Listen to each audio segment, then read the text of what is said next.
कांग्रेस के 2 साल के कार्यकाल पूरा होने पर पूरे प्रदेश भर में जो जन विरोधी नीतियां रही हैं और हिमाचल ऑन सेल, ऐसी परिस्थितियां हिमाचल प्रदेश में बनी हैं और गरीब लोगों को कोई राहत नहीं, टैक्सेस के ऊपर टैक्सेस लगते जा रहे हैं, बेरोजगारों को रोजगार नहीं, कर्मचारियों को सैलरी समय पर नहीं मिल पा रही है, पेंशनर्स को पेंशन नहीं मिल पा रही है। ऐसे बहुत संवेदनशील विषयों पर पार्टी ने तय किया है कि 2 साल के जश्न के कार्यक्रम का हम विरोध करेंगे पूरे प्रदेश भर में, और उसी के अंतर्गत पूरे हिमाचल प्रदेश के जिला मुख्यालय में पार्टी ने विरोध प्रदर्शन के कार्यक्रम निर्धारित किए हैं और आज मंडी जिला के अंतर्गत भी यह कार्यक्रम विरोध प्रदर्शन का हमने पूरा किया है। बहुत सारी बातों का जिक्र हमने वहां पर आपके समक्ष किया है। मुझे लगता है कि उसमें बहुत डिटेल में बात करने की आवश्यकता नहीं है, लेकिन ये हिमाचल इस बात को पूछता है कांग्रेस की सरकार से, कांग्रेस के नेतृत्व से, कांग्रेस के मुख्यमंत्री से कि 2 साल के कार्यकाल में ऐसी कौन सी उपलब्धि है, ऐसी कौन सी योजना है जिस योजना के कारण प्रदेश का हित हुआ हो और आप जश्न मनाने की बात कर रहे हैं।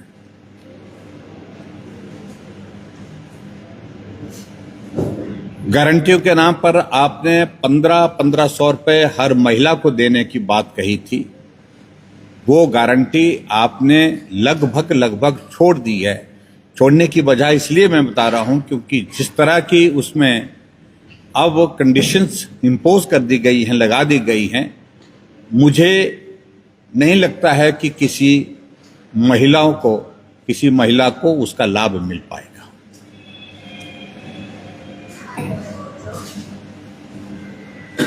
क्योंकि कहा था कि पहली कैबिनेट की पहली बैठक में यह फैसला ले लिया जाएगा और हिमाचल प्रदेश में इन महिलाओं की संख्या लगभग 23 लाख बनती है जिनको ये 1500 रुपए देने की बात कही थी और उसमें बिना कंडीशन के बात कही थी। जब बात पूरी नहीं कर पा रहे हैं तो जश्न किस बात का, ये प्रश्न हिमाचल पूछता है, हिमाचल की हमारी माताएं बहनें पूछती हैं। और इसके अलावा हिमाचल प्रदेश में आपने संस्थान जो है हजारों की संख्या में, लगभग 1500 संस्थान आपने चले हुए खुले हुए संस्थान हिमाचल में बंद किए।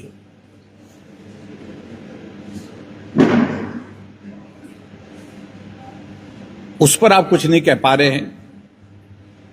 क्या उसको आप उपलब्धि मानते हैं?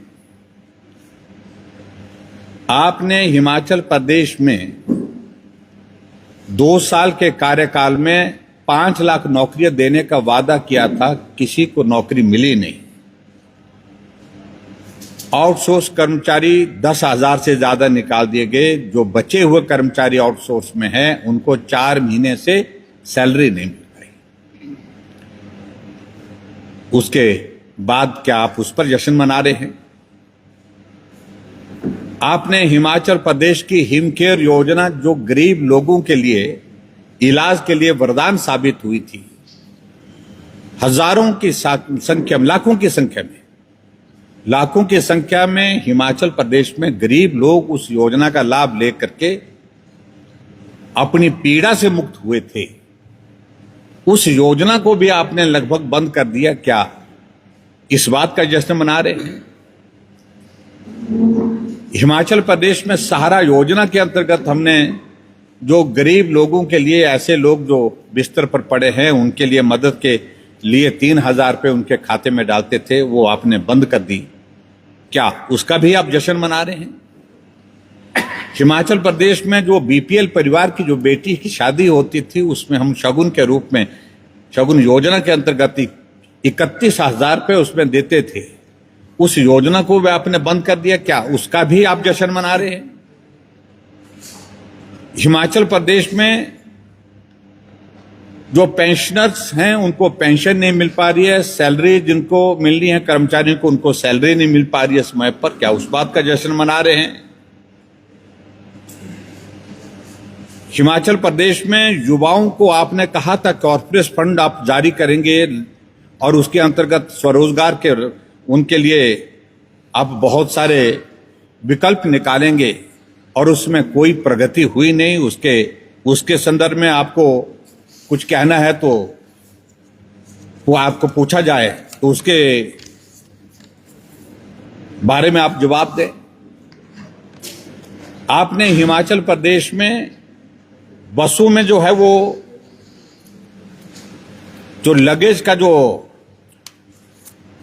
टैक्स जो है वो आपने लागू कर दिया, और उसके बावजूद भी आप कहते हैं कि हमने लागू नहीं किया गया। मेरे पास यहां पर वो जो एक टिकट पड़ा है HRTC का, केलोंग डिपो की बस है, 8/12/2024 को, और मंडी से out, distance 42 kilometre, luggage 1 cooker है ये, और 2.5 किलो का कुकर जो है, और उस पर आपने 23 रुपए का किराया लिया है। और उसके बावजूद भी बेशर्मी के साथ बोल रहे हैं मुख्यमंत्री उप मुख्यमंत्री की हमने लगेज इस प्रकार का कोई लगेज का कोई फ्रेट तो हमने तय नहीं किया है। और उसी तरह से आगे बढ़ करके आपने टॉयलेट टैक्स की बात कही है, और जिस बात को लेकर के हमें हैरानी होती है कि मुख्यमंत्री कई तरह की बातें करने की कोशिश करते हैं कि हमने नहीं लगाया, हमने तो सुना पहली बार, नोटिफिकेशन आप करते हैं और नोटिफिकेशन के बाद हमको दोष देते हैं। क्या सत्य नहीं है कि आपने शहरी क्षेत्र में एक टॉयलेट पर जो है वो 25 रुपए के हिसाब से जो है वो टैक्स लगाने की बात कही है, तो कांग्रेस के हाईकमान ने दखल दिया, उसके बाद बंद पड़ा है। क्या यह सत्य नहीं है कि हिमाचल प्रदेश में आपने मंदिरों के दर्शनों पर भी जो है उस पर भी फीस आपने लगा दी? और क्या यह भी सत्य नहीं है कि हिमाचल प्रदेश में सीमेंट की कीमत जो है एक बैग पर लगभग 150 रुपए जो है 2 साल के कार्यकाल में बढ़ गई? क्या इस बात का जश्न मना रहे हैं? क्या यह सत्य नहीं है कि हिमाचल प्रदेश में आपने पानी का हमारे पास बिल आया है, यहां आपके मेरे पास बिल है यहां पर एक जो बिल जो है वो 721 रुपए आता था राम प्रसाद जी की राम प्रकाश जी का, और अब जाकर के वो बिल जो है 1905 रुपए आया है शहरी क्षेत्र का। आपने बेतहाशा इंक्रीज की है, और आपने वादा किया था कि 300 यूनिट बिजली फ्री देंगे। आपने 125 यूनिट भी बिजली फ्री देने का जो काम चला हुआ था सरकार का, वो भी आपने बंद कर दिया, उस पर आप जश्न मना रहे हैं। आज हिमाचल प्रदेश का हिमाचल भवन गिरवी हो गया, उसके बावजूद भी आप जश्न मनाने की बात कह रहे हैं। आज हिमाचल प्रदेश के जो है 18 टूरिज्म के होटल को बंद करने के हाईकोर्ट के आदेश आ गए। क्या उसको भी आप जश्न मनाने का एक कार्यक्रम मना रहे हैं? और ऐसे 1500 के लगभग जो संस्थान चले हुए खुले हुए संस्थान वो आपने बंद किए हिमाचल प्रदेश में, और उसके बावजूद भी आप जश्न मनाने की बात कर रहे हैं। ऐसे एक नहीं अनेकों बातें हैं जिन बातों को लेकर के, जिन मुद्दों को लेकर के भारतीय जनता पार्टी ने तय किया कि हिमाचल प्रदेश की जो कांग्रेस की सरकार जो सुक्खू जी के नेतृत्व में चल रही है, जो हिमाचल को बेचने पर आमदा हो पड़ी है, जो हिमाचल के हितों की रक्षा करने में पूरी तरह से विफल हुई है, जो हिमाचल के गरीब लोगों के पीड़ा को समझ नहीं पा रही है, उनके ऊपर टैक्स लगाई जा रही है, चाहे वो राशन है, पानी है, बिजली है, सब जगह टैक्स ही लगाया जा रहा है। और उसके साथ साथ में जो जनविरोधी नीति है, जिनके चलते आपके 6 विधायक अपनी पार्टी के आपको छोड़ करके चले गए, सरकार बहुमत में होने के बावजूद राज्यसभा की 1 सीट आप चुनाव में हार गए, लोकसभा की 4 सीटें हार गए, 68 में से 61 सीटों पर आप चुनाव हार गए, उसके बावजूद भी आप जश्न मनाने की बात कह रहे हैं, तो स्वाभाविक रूप से कांग्रेस पार्टी की प्रदेश की अध्यक्षा इस बात को सोचने पर विवश है कि जश्न मना रहे हैं तो किस बात का जश्न मना रहे हैं मुझे मालूम नहीं, मुझे जानकारी नहीं। ये मीडिया के सामने उन्होंने कहा है, मुझे नहीं मालूम कि किस बात का जश्न मना रही है। कांग्रेस पार्टी के एक मंत्री ने कहा कि मुझे नहीं मालूम है कि जश्न मनाया जा रहा है। जब उनकी पार्टी में जो प्रमुख लोग हैं उनको ही मालूम नहीं पड़ रहा है कि जश्न मनाने जैसी कोई चीज जब है नहीं तो जश्न मनाया किस बात के लिए मनाया जा रहा है, यही बात हैरानी का विषय है। और भ्रष्टाचार की मैंने सारी बातों का जिक्र किया। मैं समझता हूं कि सार्वजनिक मंच पर मैंने जो आरोप लगाए हैं वो सरकार पर गंभीर टिप्पणियां हैं, लोगों की भावनाओं को, और भावनाओं से आप खेलने का प्रयत्न करेंगे तो बहुत इसका महत्व है। लोगों की जन भावनाएं इसके साथ जुड़ी हुई हैं, चाहे वो शिव धाम है, आप देर कर सकते हैं लेकिन इन संस्थानों को बंद करने की आप नहीं चेष्टा कर सकते हैं। और इसलिए हम सारे मुद्दों को लेकर के, मंडी का एयरपोर्ट की बात करूंगा, वो भी वहीं पर छोड़ा हुआ है जहां था। 1000 करोड़ रुपए बजट का प्रोविजन हमने स्टेट गवर्नमेंट की ओर से रखा था। सबसे पहले सरकार बनने के बाद उस पैसे को ही बाकी जगह डाइवर्ट कर दिया गया। मंशा साफ है कि मंडी को कुछ नहीं मिलेगा, मंडी में कुछ नहीं करना है, ये अधिकारियों को आदेश दे दिए गए। एक तरह से हिमाचल प्रदेश में इस प्रकार के हालात पैदा कर रहे हैं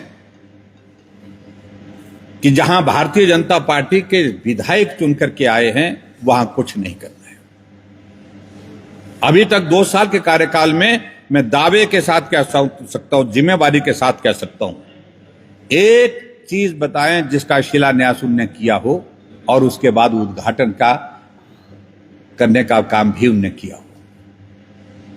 उसके ना होने की वजह यह है कि जो भी काम हिमाचल प्रदेश में हुए हैं वो पूर्व में भारतीय जनता पार्टी की सरकार के दौरान हुए हैं। और हैरानी इस बात को लेकर होती है कि बार बार जब मुख्यमंत्री कहते हैं कि बजट का प्रावधान नहीं किया था, तो उद्घाटन कैसे हो रहा है? मेरे विधानसभा क्षेत्र में आए थे अभी, 53 करोड़ रुपए की लागत से मैंने देश का पहला नाबार्ड द्वारा फंडित रोपवे का प्रोजेक्ट लाया और अपने विधानसभा क्षेत्र में माता बगलामुखी के चरणों में समर्पित किया। बन करके तैयार हुआ और कहते हैं, भाषण में कहते हैं कि अगर हम इसमें जो है पैसा नहीं देते तो ये बन नहीं सकता था। नाबार्ड का फंडेड प्रोजेक्ट 1 गो में होता है, एक बार उसमें पैसा सैंक्शन होकर के आया था, वो आपकी मेहरबानी से नहीं आया। यानी कि उनको ये लगता कि हम रोक सकते हैं। अगर आपको लगता था कि रोकना था तो उसको रोक लेते आप। लेकिन हैरानी की बात है कि मंशा क्या जाहिर करती है, मानसिकता क्या हो गई कि मैं मुख्यमंत्री हूं, मैं रोक सकता हूं। इस सोच से मुझे लगता है कि मुख्यमंत्री जो है एक तरह से जो है वो एक अलग तरह की सोच में जो है वो, जिसको कह सकता हूं मैं, जिस सोच का आज तक उदाहरण को देखने को मिला नहीं कि मैं मुख्यमंत्री हूं, मैं कुछ भी कर सकता हूं। तो मैं समझता हूं उस सोच से उनको बाहर आना चाहिए। व्यवहारिक रूप से हिमाचल प्रदेश में सारे के सारे विकास के कार्य सभी जगह रुके पड़े हैं। ये नाराजगी, ये निराशा कांग्रेस के कैडर में भी है। कांग्रेस के कैडर के लोग बोलते हैं कि हम दंगे तक सीमित रह गए हैं। भ्रष्टाचार की सारी सीमाएं इनके नेताओं ने लांघ दी हैं। इनके बड़े बड़े नेता जो कोई चुनाव लड़ने की बातें सोचते हैं, चुनाव लड़ने की बातें कहते हैं, आउटसोर्स एजेंसीज उनको बनाने के लिए बोल दिया गया और एजेंसियां बना करके वो लाखों रुपए उन बेरोजगार नौजवानों से लूट रहे हैं। नौकरी मिले ना मिले इसकी गारंटी नहीं है, लेकिन उससे पहले ही इस तरह की लूट कभी हमने अपने हिमाचल प्रदेश में देखी नहीं है और मुख्यमंत्री जी को ये सब मालूम है। उनके मंत्री, उनके विधायक, उनके छुट भैया नेता किस प्रकार से हिमाचल प्रदेश को दोनों हाथ से लूटने लगे हैं। इन सारी बातों को लेकर के भारतीय जनता पार्टी ने आज मंडी में प्रदर्शन किया है और मैं इस बात को कहता हूं कि बहुत शानदार सहयोग सब पार्टी के हमारे वरिष्ठ नेताओं को जो यहाँ पर उपस्थित हैं उन सबकी ओर से मिला है और मैं उनका सबको बधाई भी देता हूं और मंडी के जितने भी लोग जहां आज के इस कार्यक्रम का हिस्सा बने उनका भी मैं धन्यवाद करता हूं। हालांकि शादियों का सीजन था, बहुत जगह बहुत धार्मिक आयोजन थे, देवी देवताओं के कार्यक्रम थे, उसके बावजूद भी बड़ी संख्या में रोष और आक्रोश के साथ लोग आज शेरी के मंच तक पहुंचे। उन सभी का मैं धन्यवाद करता हूं।